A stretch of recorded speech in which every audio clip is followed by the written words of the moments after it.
So, first of all, my book is called One. It's a blue colored book. Can you just hand me that book there?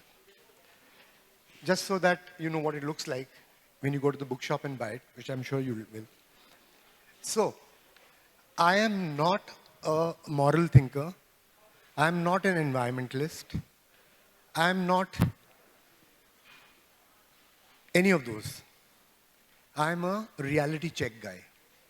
And this book, it's a fiction book, but it's a thought within a plot. So the plot I thought of to make the thought easier to read. Now, all of you are aware that all kinds of things are happening. Climate change, this, that, environment destruction, rivers dried, and I'm fed up of it. Because everybody is not coming to the core point. So, I would like to ask you, who do you think is causing all this collapse?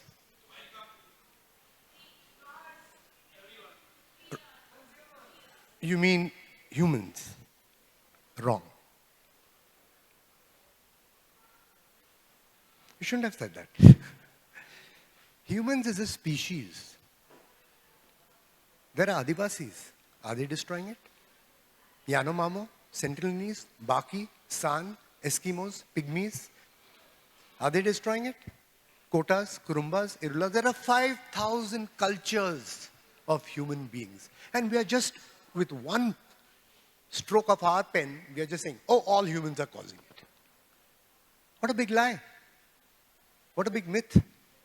And that is addressed in this book. But what is we? We means civilization. Civilization is a peculiar culture. It's a culture. Species is genes. By genes, you are all human. Sentinelese, Baki, San. Culture is perspective. Culture is not art, lit fest and all that. Culture, even a frog has a culture. An ant has a culture. A snake has a culture. What a frog likes, flies, that's his culture. A frog likes to stay in a wet space, that's his culture. So whatever sums up a particular species perspective, or everything about it, and that includes myths. So this is not to say that indigenous cultures do not have myths, but none as dangerous as civilization. My core subject, now I'm going to explain to you, since obviously you agreed with me that maybe some of you haven't, but here it is civilization that's causing it. Have you ever seen a Adivasi make a atom bomb? Have you seen them manufacturing plastic? Have you seen them starting social networks? Have you seen them talking about growth of money? I'm sorry, my earlier speaker, I'm completely. And that's my second book, which you'll get free if you get the first book. And that was my first book. That is called The Third Curve, The End of Growth, as we know it. Growth is over, guys. It's a finite planet. No matter what derivatives you talk about, no matter what risk management you talk about, we are in $200 trillion of debt globally, whatever that means. So anyway, so now I'm going to explain to you what makes civilization such a dangerous culture. It is not only a dangerous culture, it's a viral culture. Just like you have all sorts of cells in your body, healthy cells, bone, skin, blood, hair. But there's one cell that doesn't believe and does not behave like the other cells. All the other cells live for a short while and die. Live for a short while and die. And that's what they're supposed to do. But one cell says, I'm too smart to die. I'm going to go on. And I'll give birth to 2 cells. And that will give birth to 4 cells. And that will give birth to 8 cells. Exponential growth. What was being discussed here? What is that? Cancer. And what is our economic model? Exponential growth. Then why are you surprised that the rivers dried, the forests are gone, the species are extinct, climate is changing, groundwater is gone, pollution is up? Why are you surprised? But it's a religion. But my book That's my first book, so I'll leave that. What is civilization? Normally people say, we were monkeys first, and then we became human, because monkeys are all rubbish, and animals in general are. And after humans, for 1.5 million years, in the last 200,000 years, sapiens, that book is another book I disagree with royally, we then in the last 10,000 years, we became civilized. We finally knew about language, numbers, equations. We knew about gravity. We invented things like money, this, that, and the other. But what is civilization? You say, no, a person who's civilized, like me, who speaks politely, who kills softly, is civilized. Civilization is a culture that started with the second violation of ecological laws and energy laws. No other animal does agriculture. Agriculture is a violation. But we celebrated in our textbook, the first thing said, then we discovered or invented agriculture, as if it's a great thing. When you do agriculture, all the energy that's falling there is yours. Because what you grow there, then you say, I own it. But let me I just went a little ahead. I just want to ask you guys, because I said my subject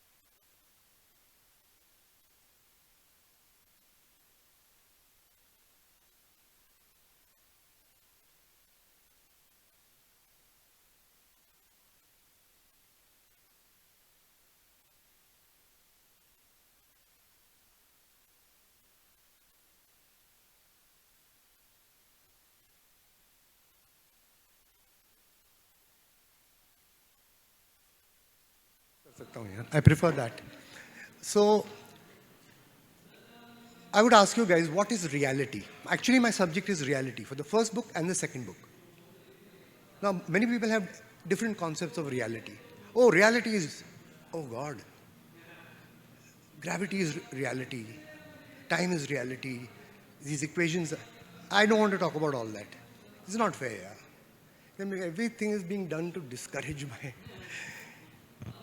Reality, in short, is the only truth I know. That everything combined, everything you can see, not see, touch, not touch, smell, not smell, know, not know, never know. That totality is one. And that is reality. And are there any boundaries in reality? Are there any boundaries in this reality? Is there a boundary? No. You show me one boundary. But civilization is a boundary culture. Our and boundary is not, I'm talking India-Pakistan boundary, not a physical boundary. I'm even talking about conceptual boundaries. Like we say, here's a lady. And her name is Geeta. Up to where does Geeta extend? Or say me. This is Mansoor. But where does Mansoor end? Does he end at his skin? Or the little warm air around him, which smells of him? Or to the distance that you can see Mansoor?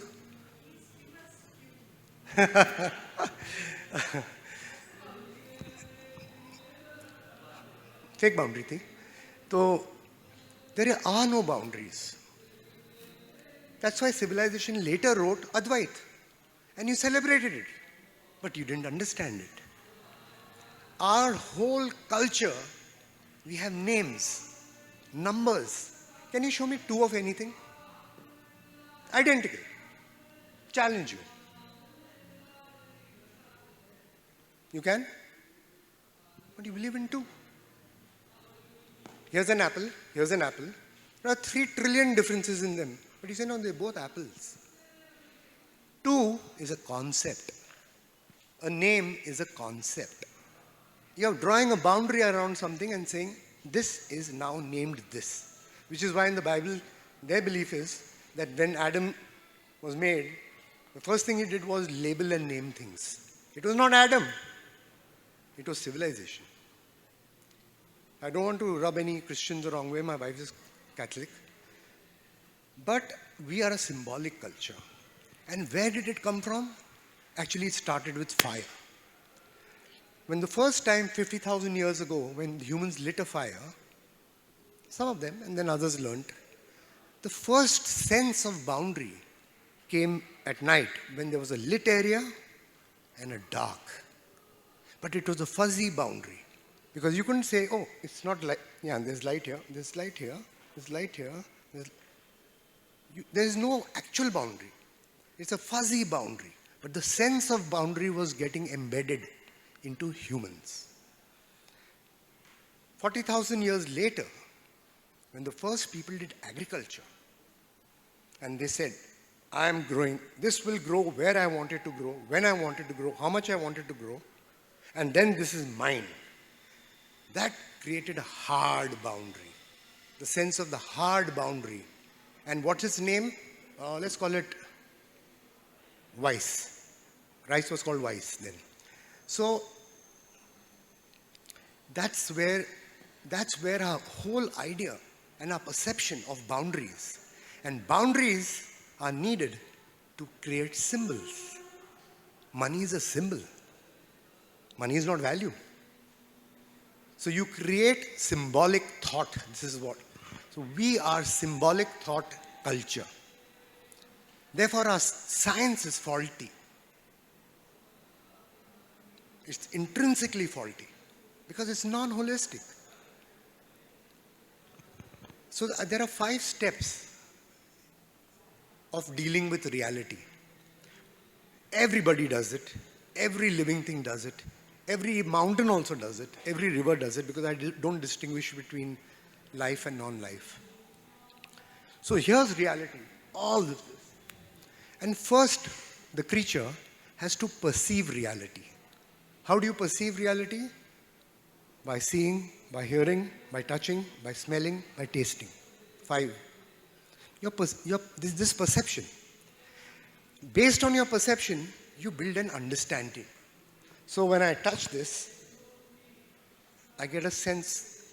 When I touch this, I get an understanding intuitively. I realize that this is hard enough for me to rest on and stand on, and this maybe is not.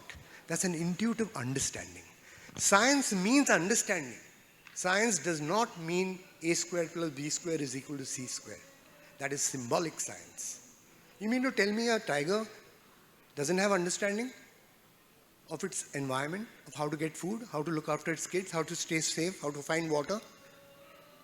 When a mother cat delivers, overnight she changes. And she knows how to keep them safe, how to lie. She was a jumping, hopping, lovely creature, but overnight she's a patient mother and all the... That's understanding. So understanding can be of 2 types. If your perception was symbols, boundaries, then your science will be boundary science. It will be non-holistic, which is why it comes back to hit you. Plastics. We celebrated plastics. Fossil fuels. We celebrated them. Social media. This thing, that thing. We celebrated it all. Then afterward you say, no, yeah, maybe it's not such a good idea. Chemical fertilizers, allopathic medicine, everything that comes out of non-holistic thought is going to be non-holistic and it's going to be incomplete because you've created a symbol. You say, Mansoor is this. In other words, you're cutting out. That's called objectivity.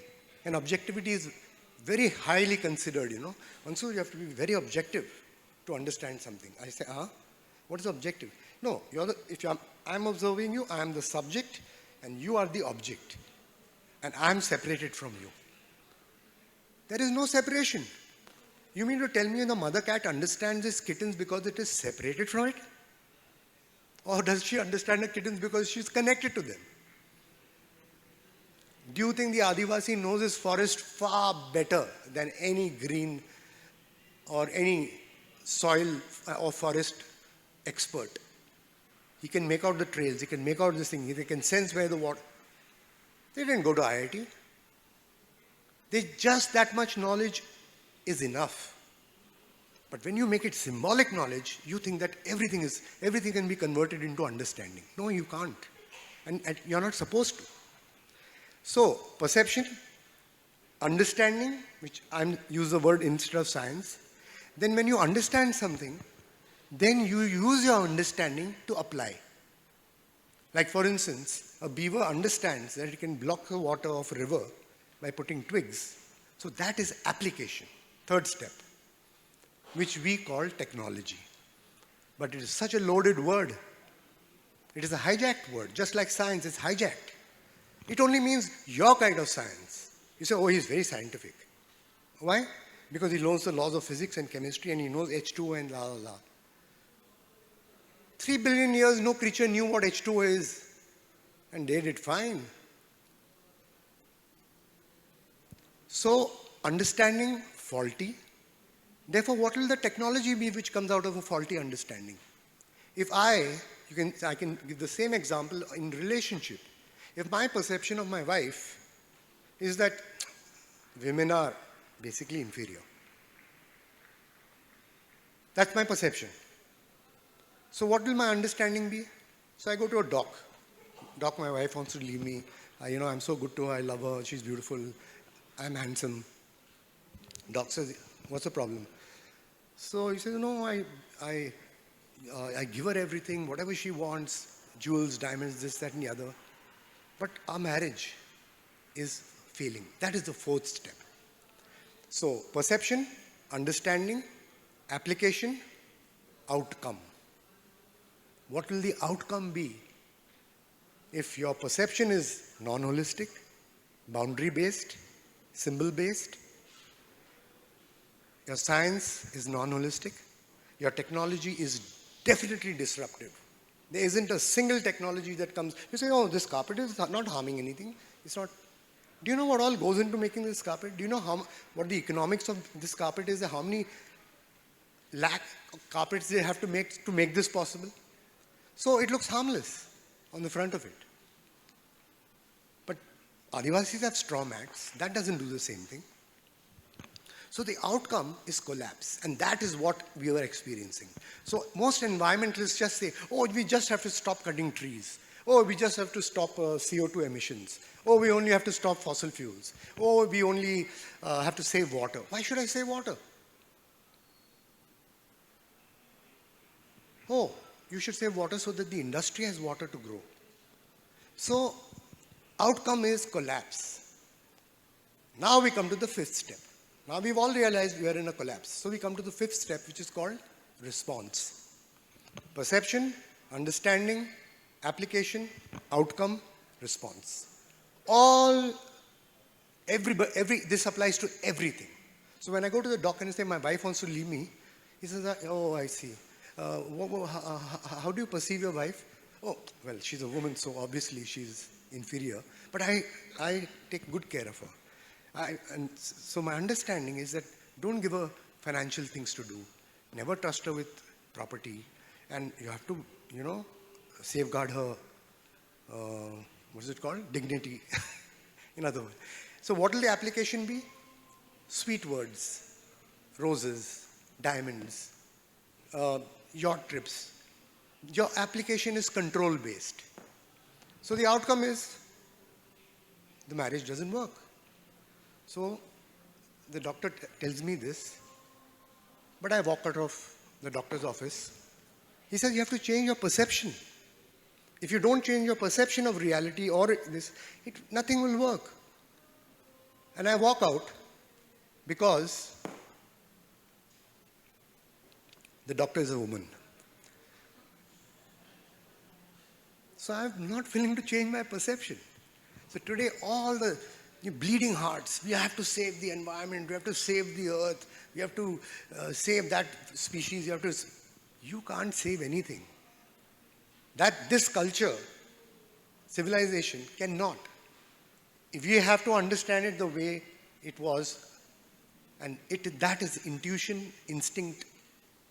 Do I calculate the the forces in my muscles and legs and this thing and that thing to walk. How do you walk? Does a bird know about the laws of physics, Bernoulli's principle? How does it fly? Does a fish know the laws of buoyancy, Boyle's law? How does it know what to do? We believe that now we have awakened, now we are knowledgeable, now we have as if we were, before civilization, it was all dark and horrible. Yes, we awakened with civilization and the concept of symbols and the concept of names and the concept of numbers. It's totally wrong. And this thought is not, I'm not the only crazy person saying this in the world, but there's a small set of people. And two of those people are my absolute gurus. They are John Zerzan and Derek Jensen. This school of thought is called primitivism, which is now awakening. You remember how bad it was to say, "Arey, gaon wala hai yaar. Hey, tu gaon wala hai kya?" How derisive. "Arey, janwar hai yaar." Now we're saying, no, animals are very this and they know all this, and suddenly you're just turning around. But at the same time, while you're saying that, you think we are superior to animals. Why? Because we created a rocket and we landed on this rock called the moon, for God knows what reason, and now we are trying to go there again. But you don't know how to look after your house and you're looking for a place on Mars where there isn't even one drop of water, the temperature is not right. What kind of a deluded culture is that? And Mars is very close, you know. See, you just go straight to the moon and turn right and Mars is there. Kitna आसान है और कितने लोग, I mean, trust me, subconsciously this is called techno fantasy. Technology will save us. Oh, there's water shortage, no rain, we'll seed the clouds. Oh, there's this, there's that. What's that? 5 minutes more. Oh, I think I said what I had to say. Basically, I have dwelled on this for 20 years. I understood it within 2 years because even I was a scientist. I was into engineering. I went to Cornell. I went to MIT. I did physics. I did calculus. I wanted to know how the whole universe works. And then one day I read a couple of books that awakened me. And then I sat and thought for myself, because see, like what I'm telling you, you don't have to believe me. Go home and think about it. You work it in your mind and say, how come we, civilization, the most advanced culture, has the maximum diseases? Did you know that? Diabetes, cholera, typhoid, ADHD, God knows how many of them. Indigenous people don't have it. Otherwise, how did they survive? We disrupt. No, but we got the biggest hospitals. Why do you need the biggest hospitals? There's no hospital on Sentinelese Island. And they have survived 60,000 years. That is 6 times civilization. On an island which is 1/6 of Bombay. So we are not coming anywhere near the truth. When you feel that I have awakened, I become aware because I read this environmental article and that environmental journal, and I conserve water and I do not use plastic, and but no, that's only the frill. Those are the effects. What is the root cause? The root cause is that we do not perceive reality as an interconnected one, and we do not rely on our intuition and senses to understand. We needed only, but Mansoor, we understand so many more things. You think you understand it. You get what I mean?